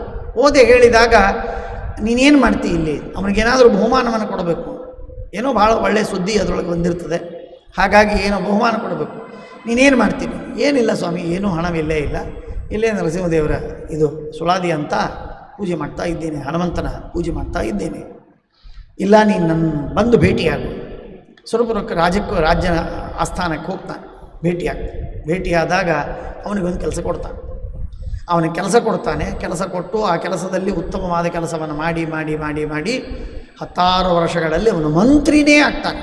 ಆ ಬ್ರಾಹ್ಮಣ ಕೇವಲ ನರಸಿಂಹದೇವರ ಸುಳಾದಿಯ ಪ್ರಭಾವ. ಆ ಮಂತ್ರಿಯಾದ ಮೇಲೂ ಕೂಡ ನರಸಿಂಹ ಸುಳಾದಿಯನ್ನು ಬಿಟ್ಟಿರುವುದಿಲ್ಲ, ಸತತವಾಗಿ ಜಪ ಮಾಡ್ತಿರ್ತಾನೆ. ಅವನನ್ನು ಹೇಳಿ ಕಳಿಸ್ತಾನೆ, ಬಾ ಇಲ್ಲಿ. ಅವನು ಬರ್ತಾನೆ, ಬಂದು ಅವನು ಸ್ವಾಗತ ಮಾಡ್ತಾನೆ. ಆಮೇಲೆ ಅಲ್ಲಿ ಅವನು ಭಾರಿ ಖುಷಿ ಆಗ್ತದೆ ಅವನಿಗೆ. ನಮ್ಮ ಉದ್ಧಾರ ಮಾಡಿದ ಗುರುಗಳು ಒಂದು ಸುಳಾದಿ ಮಾಡಿ ದೇವರ ಅನುಗ್ರಹವನ್ನು ಮಾಡಿಸಿದರು, ಇಷ್ಟು ನನಗೆ ಸಂಪತ್ತು ಬಂತು ಅಂತ ಹೇಳಿ ಸಂತೋಷಪಟ್ಟಿರ್ತಾನೆ. ಆ ರೀತಿಯಾಗಿ ಅವನಿಗೆ ಅನುಗ್ರಹವನ್ನು ಮಾಡಿರ್ತಾನೆ. ಮುಂದೆ ಗದ್ವಾಲಕ್ಕೂ ಕೂಡ ಆ ರಾಜರಾಮರಾಯ ಅವನು ಕರೀತಾನೆ. ಕರೆಕಳಿಸಿ ಅವರಿಗೆ ಸತ್ಕಾರವನ್ನು ಮಾಡಿ ವಿಶೇಷವಾದಂತಹ ಮತ್ತು ಮರ್ಯಾದೆ ಇತ್ಯಾದಿಗಳನ್ನು ಮತ್ತು ಮಾಡ್ತಾರೆ. ಅಲ್ಲಿ ಮಾಡಿದಾಗ ಅಲ್ಲಿರ್ತಕ್ಕಂತಹ 12 ವರ್ಷ ಉತ್ತರ ಭಾರತ ಯಾತ್ರೆಗೆ ಹೋಗಿ ಬರ್ತಾರೆ. ಬಂದಾಗ ಅವನಿಗೆ ಜಗನ್ನಾಥದಾಸರಿಗೆ 800 ವರಹ ಬಂಗಾರದ ನಾಣ್ಯಗಳನ್ನು ಆ ಮಂತ್ರಿ ರಾಜನ ಕಡೆಯಿಂದ ಕೊಡಿಸ್ತಾನೆ.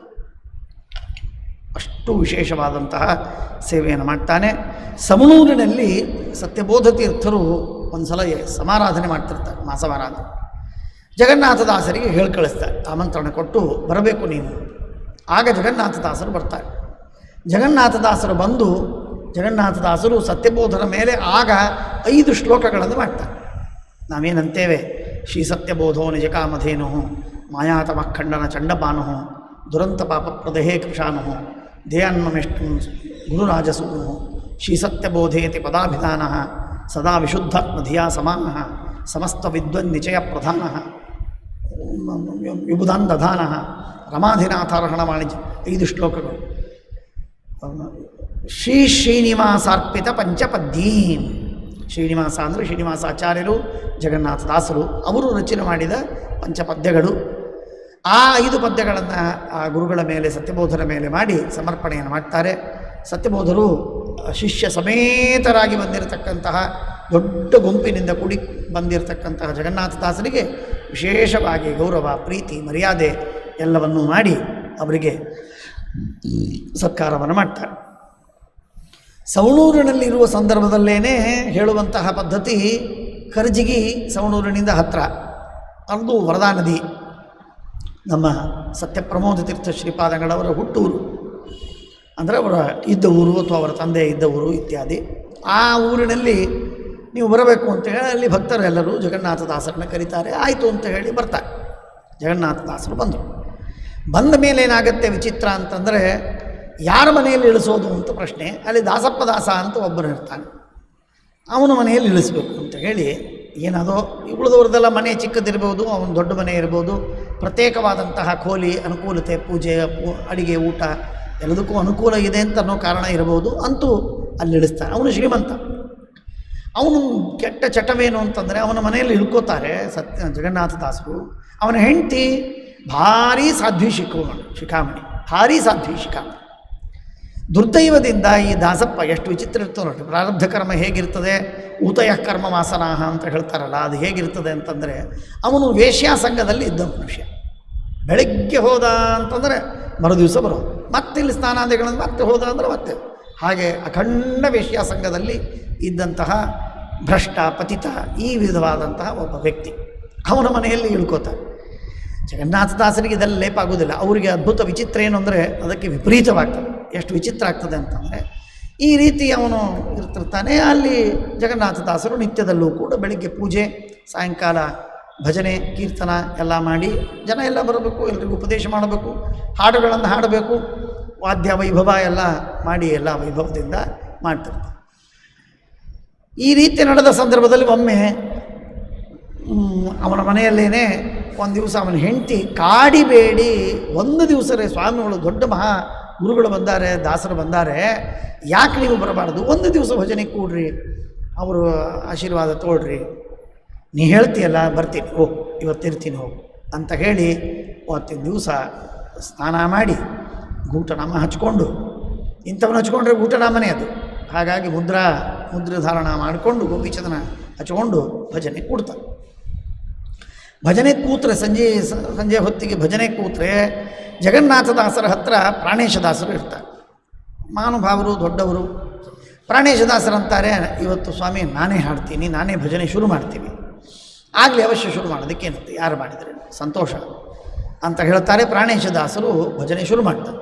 ಭಜನೆ ಶುರು ಮಾಡಿ ಎದುರಿನಲ್ಲಿ ಕೂತಿರ್ತಾನೆ. ಮನೆ ಯಜಮಾನ ಅಂತಂದಮೇಲೆ ಅವನಿಗೆ ವಿಶಿಷ್ಟವಾದ ಮುಖ್ಯ ಸ್ಥಾನ ಎದುರಿನಲ್ಲಿ ಕೂಡಿಸುತ್ತಾರೆ.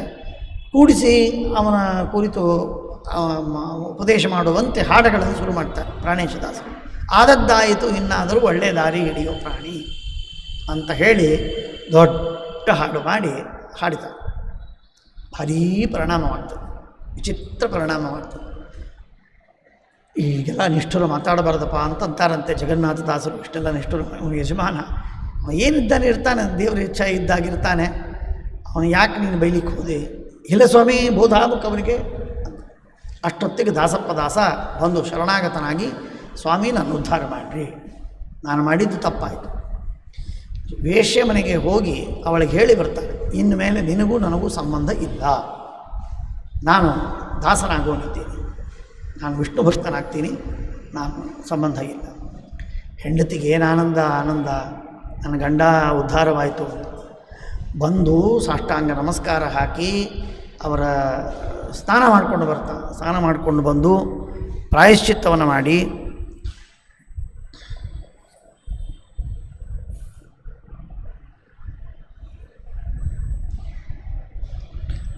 ಪ್ರಾಯಶ್ಚಿತ್ತ ಮಾಡಿಕೊಂಡ ಮೇಲೆ ಅವನಿಗೆ ವಿಶೇಷವಾಗಿರತಕ್ಕಂತಹ ದಾಸ ದೀಕ್ಷೆಯನ್ನು ಕೊಡ್ತಾರೆ. ಶ್ರೀದ ವಿಠಲ ಅಂತ ಅವನಿಗೆ ಅಂಕಿತವನ್ನು ಕೊಡ್ತಾರೆ. ದೊಡ್ಡ ದಾಸರು, ಕರಜಿಗಿ ದಾಸರು ಅಂತೆ ಪ್ರಸಿದ್ಧರವರು. ಕರಜಿಗಿ ದಾಸರು ಅವರು ಶ್ರೀದ ವಿಠಲರು ನಮ್ಮ ಸತ್ಯಬೋಧರ ತೀರ್ಥರು ಪೂಜೆಯನ್ನು ಮಾಡ್ತಾ ಇರೋ ಸಂದರ್ಭದೊಳಗೆ ಮರೆಯದಿರು ಮರೆಯದಿರು ಮಾರಮಣನೆ ಗುರು ಸತ್ಯಬೋಧಾರ್ಯ ಕರಜ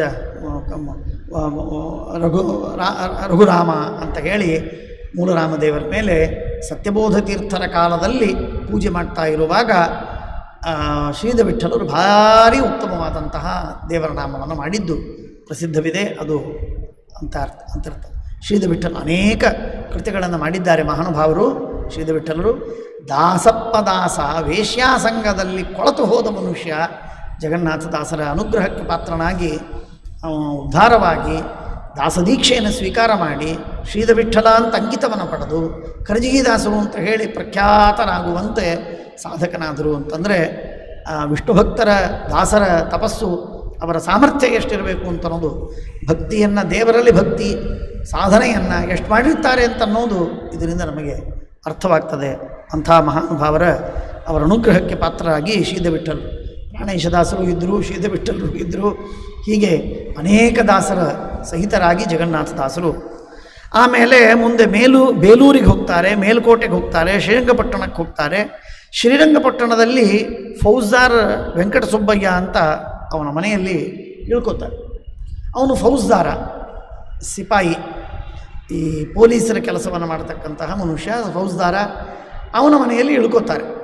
ಅಲ್ಲಿ ಪೂರ್ಣಯ್ಯ ಅಂತ ಟಿಪ್ಪು ಸುಲ್ತಾನನ ಮಂತ್ರಿ. ಆ ಪೂರ್ಣಯ್ಯ ಅಂತನೋ ಮಂತ್ರಿ ಅವನಿಗೆ ಹೇಳಿ ಕಳಿಸ್ತಾರೆ, ನೀವು ಬರಬೇಕು ಅಂತ ಹೇಳಿ.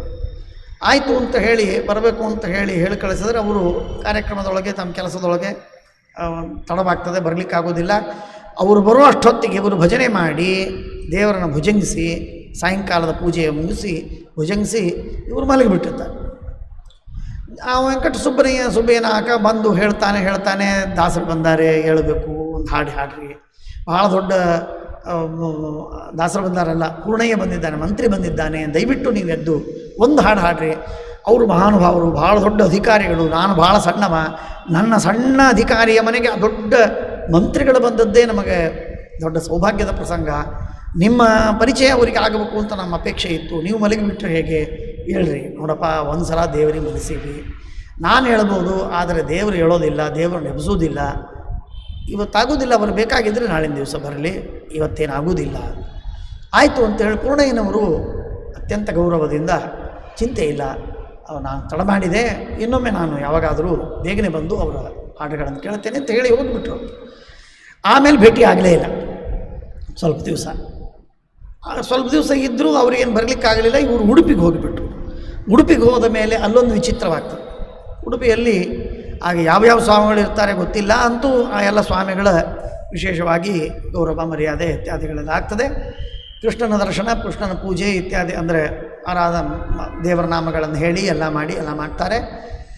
ಸಾಯಂಕಾಲದ ಕೀರ್ತನವಾಗಬೇಕು. ಕೀರ್ತನವಾಗುವಾಗ ದಾಸರ ಬಗ್ಗೆ ಪರೀಕ್ಷೆ ಮಾಡಬೇಕು ಅಂತ ಅನ್ನೋ ಬುದ್ಧಿ ಎಲ್ಲರಿಗಿರ್ತದೆ. ಒಬ್ಬ ಮೂಕನನ್ನು ಕೂಡಿಸ್ತಾರೆ, 7 ಮೂಕ ಅವನನ್ನು ಕೂಡಿಸ್ತಾನೆ ಜಗನ್ನಾಥದಾಸರ ಎದುರಲ್ಲಿ. ಆ ಮೂಕ ಕೂತಿರ್ತಾನೆ. ಮೂಕ ಕೂತು ಅವನು ಜಗನ್ನಾಥದಾಸರ ಹಾಡುಗಳನ್ನು ಹಾಡಿದ್ದನ್ನು ಅವನು ಕೇಳಿ ಆನಂದ ಪಡಲಿ, ಅವನೇನು ಆನಂದ ಪಡ್ತಾನೆ, ಮೂರ್ಖ, ಆಗೋದಿಲ್ಲ ಹೋಗೋದಿಲ್ಲ ಅಂತ ಹೇಳಿ ತಮಾಷೆ ಮಾಡೋಣ ಅಂತ ಕೂಡಿಸಿರ್ತಾರೆ. ಆಗ ಏನಾಗ್ತದೆ, ಜಗನ್ನಾಥದಾಸರಂತಾರೆ. ಜಗನ್ನಾಥದಾಸರು ಏನಪ್ಪ ಅವನ ಹೆಸರು ಹೇಳಿ, ಆನಂದ ಆಯಿತೋ ಇಲ್ಲೋ ನಿನಗೆ? ಅವನು ಗಟ್ಟಿಯಾಗಿ ಮಾತಾಡಿ ಹೇಳಿಬಿಡ್ತಾನೆ, ನಿಮಗೆ ಇಷ್ಟು ಹಾಡುಗಳನ್ನು ಕೇಳಿದ್ದೇನೆ, ಪರಮಾನಂದವಾಯ್ತು ಸ್ವಾಮಿ ಅಂತ ಹೇಳಿ ಭಾರೀ ಸ್ತೋತ್ರವನ್ನು ಮಾಡಿ ಹೇಳಿಬಿಡ್ತಾರೆ, ಹೊಗಳಿಬಿಡ್ತಾರೆ. ಆ ಎಲ್ಲ ಕುಹಕಿಗಳು 4 ಜನ ಇದ್ದರು. ಅವರೂ ಹಿಂದೆ ಕೂತಿದ್ದರು, ದೂರದಲ್ಲಿ ಕೂತಿದ್ದರು. ಅವರೆಲ್ಲರೂ ಅವನು ಮಾತಾಡಿದ್ದು ನೋಡಿ ಆಶ್ಚರ್ಯಪಟ್ಟರು. ಅಯ್ಯೋ, ಇವನು ಮಾತಾಡಿಬಿಟ್ರಲ್ಲ. ಅವನು ಮಾತಾಡಿದ ಇಲ್ಲಿ ಸ್ವಿಚ್ ಆನ್ ಆಯಿತು, ಅವ್ರು 4 ಮಂದಿ ಸ್ವಿಚ್ ಆಫ್ ಆಗಿಬಿಡ್ತು. ಅವ್ರ ಮಾತೇ ಹೋಯ್ತು, ಅವರಿಗೆ ಮಾತೇ ಹೋಯ್ತು, ಮೂಕರಾಗಿಬಿಟ್ರು. ಜಗನ್ನಾಥದಾಸರ ದ್ರೋಹವನ್ನು ಮಾಡಿದ್ದಕ್ಕೆ ಅವರು ಮೂಕರಾಗಿಬಿಟ್ರು. ಆ ಮೂಕರಾದದ್ದಕ್ಕೆ ಆಮೇಲೆ ಪಶ್ಚಾತ್ತಾಪ ಪಟ್ಟು ಮತ್ತೆ ಜಗನ್ನಾಥದಾಸರ ಪಾದಕ್ಕೆ ಬಿದ್ದು ನಮಸ್ಕಾರ ಮಾಡಿ ಬೇಡ್ಕೊಂಡ್ರೆ, ಹೀಗೆಲ್ಲ ದೊಡ್ಡವರಿಗೆ, ವಿಷ್ಣು ಭಕ್ತರಿಗೆ ಹೀಗೆಲ್ಲ ಪರೀಕ್ಷೆ ಮಾಡಲಿಕ್ಕೆ ಹೋಗಬಾರ್ದಪ್ಪ ಅಂತ ಹೇಳಿ ಬೋಧನೆ ಮಾಡ್ತಾರೆ. 7 ದಿವಸ ನೀವು ಕೃಷ್ಣ ಮುಖ್ಯ ಪ್ರಾಣರ ಸೇವೆಯನ್ನು ಮಾಡಿರಿ, ಶ್ರೀಮದಾಚಾರ್ಯ ಸೇವೆಯನ್ನು ಮಾಡಿರಿ, ಅದರಿಂದ ನಿಮಗೆ ಒಳ್ಳೆಯದಾಗ್ತದೆ ಅಂತ ಹೇಳಿ ಆ ಕುಹಕಿಗಳನ್ನು ಕೊಟ್ಟು ಕಳಿಸ್ತಾರೆ. ಹೀಗೆ ಕಥೆಯನ್ನು ಕೇಳ್ತೇವೆ. ಸ್ವಲ್ಪ ಉಡುಪಿ ಮುಗಿಸ್ಕೊಂಡು ತಿರುಗಿ ಬರ್ತಾ ಇರುವ ಸಂದರ್ಭದಲ್ಲಿ ಟಿಪ್ಪು ಸುಲ್ತಾನ ಸತ್ತೋಗಿರ್ತಾನೆ. ಆಂಗ್ಲೋ ಯುದ್ಧವಾಗತ್ತೆ. ಆ ಮಹಾರಾಜರಿಗೂ ಇಂಗ್ಲೀಷ್ ಜನರಿಗೂ ಒಪ್ಪಂದವಾಗಿ ಟಿಪ್ಪು ಸುಲ್ತಾನನ ವಿರುದ್ಧ ಯುದ್ಧವಾಗಿ ಆ ಸುಲ್ತಾನ ಸತ್ತೋಗ್ತಾನೆ. ಟಿಪ್ಪು ಸುಲ್ತಾನ ಸತ್ತೋದಾಗ ಕೃಷ್ಣರಾಜ ಒಡೆಯರು ರಾಜರಾಗ್ತಾರೆ. ಹಿಂದೂಗಳು ದೊಡ್ಡ ರಾಜರು, ಅವರು ರಾಜ ಘರಾಣಿಯಲ್ಲಿ ಅರ್ಥಾತ್ ಅವರ ಮನೆತನದಲ್ಲೇ ಬಂದವರು, ಅವರೇ ರಾಜರಾಗ್ತಾರೆ. ಪೂರ್ಣಯ್ಯನವನ್ನೇ ಮತ್ತು ಮಂತ್ರಿಯನ್ನಾಗಿ ಮಾಡ್ತಾರೆ. ಆಗ ಪೂರ್ಣಯ್ಯನವರಿಗೆ ಭಾರಿ ಆನಂದವಾಗಿಬಿಟ್ಟಿತ್ತು. ಯಾಕೆ ಅಂತಂದರೆ ಇಷ್ಟು ದಿವಸ ಮುಸಲ್ಮಾನ ರಾಜ ಇದ್ದ, ಸ್ವಾಮಿ ದಾಸರಿಗೆ ಮರ್ಯಾದೆ ಮಾಡೋದು ಸಂಕೋಚ ಇರ್ತಿತ್ತು. ಈಗ ನಮ್ಮವರೇ ಹಿಂದೂಗಳೇ ಬಂದಿದ್ದಾರೆ ಅಂತ ಹೇಳಿ ದಾಸರು ಬಂದಾಗ ಅವರಿಗೆ ಕರ್ಕಳಿಸ್ತಾನೆ, ನಮ್ಮಲ್ಲಿ ಬರಬೇಕು, ಏಕಾದಶಿ ದಿವಸ ಜಾಗರ ಮಾಡಬೇಕು ಅಂತ ಬರ್ತಾರೆ. ಬಂದಾಗ ಅವರ ಯಾರ್ಯಾರಿಗೂ ಕೇಳ್ತಾರಂತೆ, ಯಾರ್ಯಾರೋ ದಕ್ಷಿಣೆ ಅಷ್ಟು ಬೇಡ, ಇಷ್ಟು ಬೇಡ, ಅಷ್ಟು ಬೇಕು, ಇಷ್ಟು ಬೇಕು ಅದೆಲ್ಲ ಹೇಳ್ತಾರೆ.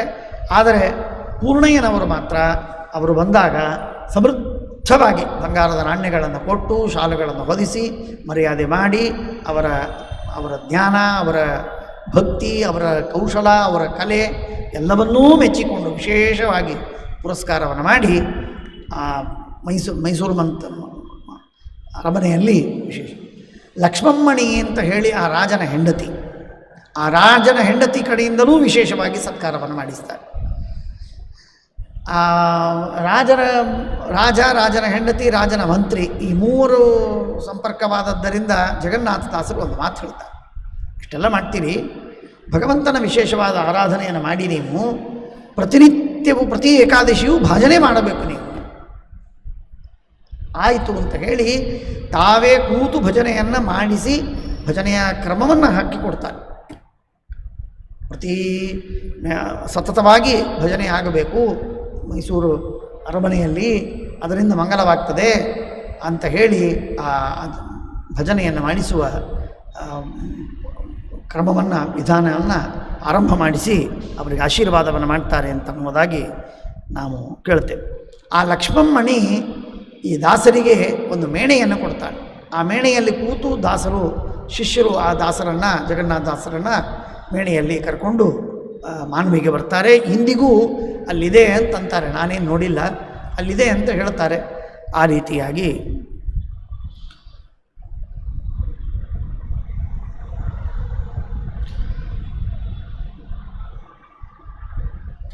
ಇಂಥ ಮಹಾನುಭಾವರು 80 ವರ್ಷಗಳವರೆಗೆ, ಅವರು 40ನೇ ವರ್ಷಕ್ಕೆ ಅವರಿಗೆ ಸರಿಯಾಗಿ ಭಾದ್ರಪದ ಶುದ್ಧ ಅಷ್ಟಮಿ ನವಮಿ ದಿವಸ 40 ವರ್ಷವನ್ನು ಕೊಟ್ಟಿರ್ತಾರೆ ಗೋಪಾಲದಾಸರು.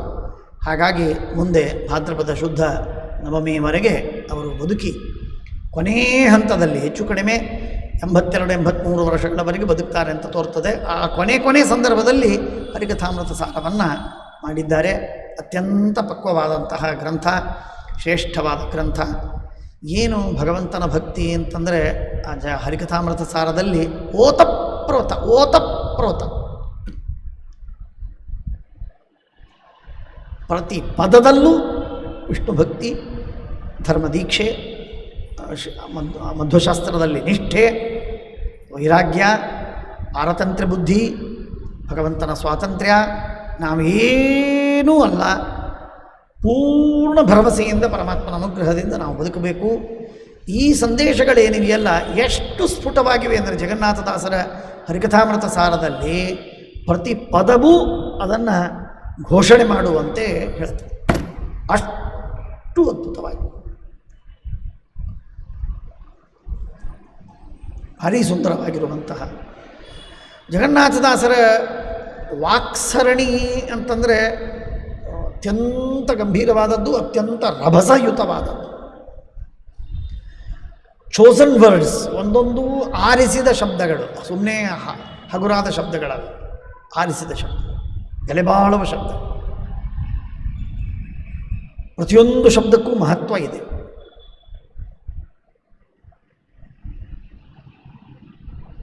ನೇರವಾಗಿ ನಮ್ಮ ಹೃದಯ ಸ್ಪರ್ಶಿಯಾಗುವಂತೆ ಮಾಡುವಂಥದ್ದು, ಕೆದಕುವಂಥದ್ದು. ವಿಶೇಷವಾಗಿ ಭಕ್ತಿಯನ್ನು ಜಾಗೃತಗೊಳಿಸುವಂಥ. ಅದರ ಜೊತೆಗೆ ಅವರ ಗ್ರಂಥದಲ್ಲಿ ಒಂದು ವಿಶೇಷ ಅಂತಂದರೆ ದೃಷ್ಟಾಂತಗಳು. ಒಂದೊಂದೂ ದೃಷ್ಟಾಂತವನ್ನು ಕೊಡ್ತಾರೆ. ಅಪ್ರತಿಮವಾದ ದೃಷ್ಟಾಂತ. ಉಪಮಾ ಕಾಳಿದಾಸಸ್ಯ ಅಂತೇನು ಹೇಳೋ ಮಾತಿದೆ, ಅದು ಎಲ್ಲಿ ಅದು ತಪ್ಪೋ, ಜಗನ್ನಾಥದಾಸರನ್ನು ನೋಡಿದರೆ ಅದು ಸರ್ವಥಾ ಅಬದ್ಧವೋ ಅಂತ ಅನ್ನಬೇಕು. ಅಂಥ ದೃಷ್ಟಾಂತ, ಉಜ್ವಲ ದೃಷ್ಟಾಂತ, ಸಹಜವಾದ ದೃಷ್ಟಾಂತ. ಅಂಥ ವಾಣಿ ಜಗನ್ನಾಥದಾಸರದು. ಅಂಥ ಮಹಾನುಭಾವರು ಅವರ ಕೃತಿಗಳು ಹಾಗೆ, ಅಂದರೆ ದೇವರ ನಾಮಗಳು ಹಾಗೆ, ಹರಿಕಥಾಮೃತ ಸಾರವೂ ಹಾಗೆ ಅದ್ಭುತವಾಗಿರುವಂತಹ ಒಂದು ಕಾಂಟ್ರಿಬ್ಯೂಷನ್ ಅಂತೇನಂತೇವೆ.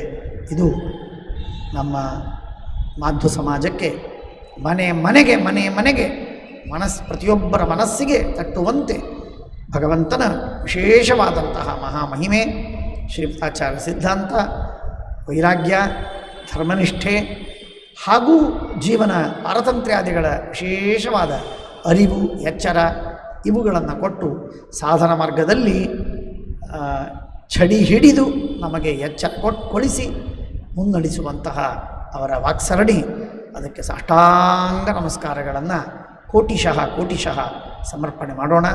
ಅಂಥ ಮಹಾನುಭಾವರ ಗ್ರಂಥಗಳು ನಮಗೆ ಉಪಲಬ್ಧವಾದದ್ದು ನಮ್ಮ ಜನ್ಮಾಂತರದ ಭಾಗ್ಯ. ಅದನ್ನು ವಿಶೇಷವಾಗಿ ತಿಳಿದು ಅವುಗಳಿಂದ ಭಕ್ತಿಯನ್ನು ಬೆಳೆಸಿಕೊಂಡು, ದೀಕ್ಷೆಯನ್ನು ಹುಟ್ಟಿಸಿಕೊಂಡು, ಧರ್ಮನಿಷ್ಠೆಯನ್ನು ಜಾಗೃತಗೊಳಿಸಿ, ಅನುಸಂಧಾನಗಳನ್ನು ಮಾಡುತ್ತಾ ನಮ್ಮ ದೇವರ ಪೂಜಾ ಕಾಲ ಇರಬಹುದು, ಭೋಜನಾದಿಗಳಲ್ಲಿ ಇರಬಹುದು, ಇನ್ನು ಬೇರೆ ಬೇರೆ ಸಂದರ್ಭಗಳಲ್ಲಿ ನಮ್ಮ ಜೀವನದಲ್ಲಿ ಪ್ರತಿ ಹಂತದಲ್ಲೂ ಪ್ರತಿ ಕ್ಷಣದಲ್ಲೂ ಉತ್ತಮವಾದಂತಹ ಸಾಧನೆಯನ್ನು ಮಾಡುವುದಕ್ಕೆ ಮಾರ್ಗದರ್ಶಿಯಾದಂತಹ ಆ ಗ್ರಂಥ ನಮಗೆ ತಾರಕವಾಗಿರಲಿ. ಅದು ನಮಗೆ ವೈರಾಗ್ಯವನ್ನು, ಅನುಸಂಧಾನವನ್ನು, ಭಕ್ತಿಯನ್ನು, ಎಲ್ಲ ಚಿಂತನವನ್ನು ವಿಶೇಷವಾಗಿ ಕೊಟ್ಟು ಉದ್ಧಾರವನ್ನು ಮಾಡಲಿ. ಜಗನ್ನಾಥದಾಸರ ವಿಶೇಷವಾದ ಕರುಣೆ ನಿಮ್ಮ ಎಲ್ಲರ ಮೇಲೆ ಇರಲಿ. ಎಲ್ಲರಿಗೂ ಸನ್ಮಾರ್ಗ ದೊರೆತು ಅದರಲ್ಲಿ ಮುನ್ನಡೆಯುವಂತಾಗಲಿ ಅಂತ ಜಗನ್ನಾಥದಾಸರ ಹಾಗೂ ತದಂತರ್ಯಾಮಿಯಾದ ಸಮಸ್ತ ದೇವತಾಂತರ್ಯಾಮಿ ಶ್ರೀಮದಾನಂದ ತೀರ್ಥ ಭಗವತ್ಪಾದಾಚಾರ್ಯರು, ಅವರಂತರ್ಯಾಮಿಯಾದಂತಹ ಅವರ ಉಪಾಸ್ಯನಾದ ಲಕ್ಷ್ಮೀ ನರಸಿಂಹಾದಿ ಅನಂತ ರೂಪಾಭಿನ್ನ ಬಿಂಬರೂಪಿಯಾದ ಪರಮಾತ್ಮನಿಗೆ ಅನಂತ ನಮಸ್ಕಾರಗಳನ್ನು ಮಾಡ್ತಾ ಈ ಪ್ರವಚನವನ್ನು ಅವರ ಪಾದಾರವಿಂದಗಳಲ್ಲಿ, ಅವರ ಮುಖಾಂತರ ದೇವರ ಪಾದಾರವಿಂದಗಳಲ್ಲಿ ಸಮರ್ಪಣೆಯನ್ನು ಮಾಡ್ತಾ ಇದ್ದೇನೆ. ನಾಹಂ ಕರ್ತ ಹರಿಕರ್ತ ತತ್ಪೂಜಾ ಕರ್ಮಚಾಖಿಲಂ ತಥಾಪಿ ಮತ್ಕೃತ ಪೂಜಾ ತತ್ಪ್ರಸಾದೇನ ನಾನ್ಯಥಾ ತದ್ಭಕ್ತಿಸ್ತತ್ಫಲಂ ಮಹ್ಯಂ ತತ್ಪ್ರಸಾದ ಪುನಃ ಕರ್ಮನ್ಯಾಸೋ ಹರಾವೇವಂ ವಿಷ್ಣೋಸ್ತೃಪ್ತಿಕರಃ ಸದಾ ಅನೇನ ಭಾವಿಯತ್ ಪುಣ್ಯಂ ಅವಾಪ್ನೋತು ಗುರುರ್ಮಮ ಯಸ್ಸರ್ವಗುಣ ಸಂಪೂರ್ಣಃ ಸರ್ವದೋಷ ವಿವರ್ಜಿತಃ ಪ್ರಿಯತಾಂ ಪ್ರೀತ ಏವಾಲಂ ವಿಷ್ಣುರ್ಮೇ ಪರಮಸ್ವರತು. ಶ್ರೀಕೃಷ್ಣ.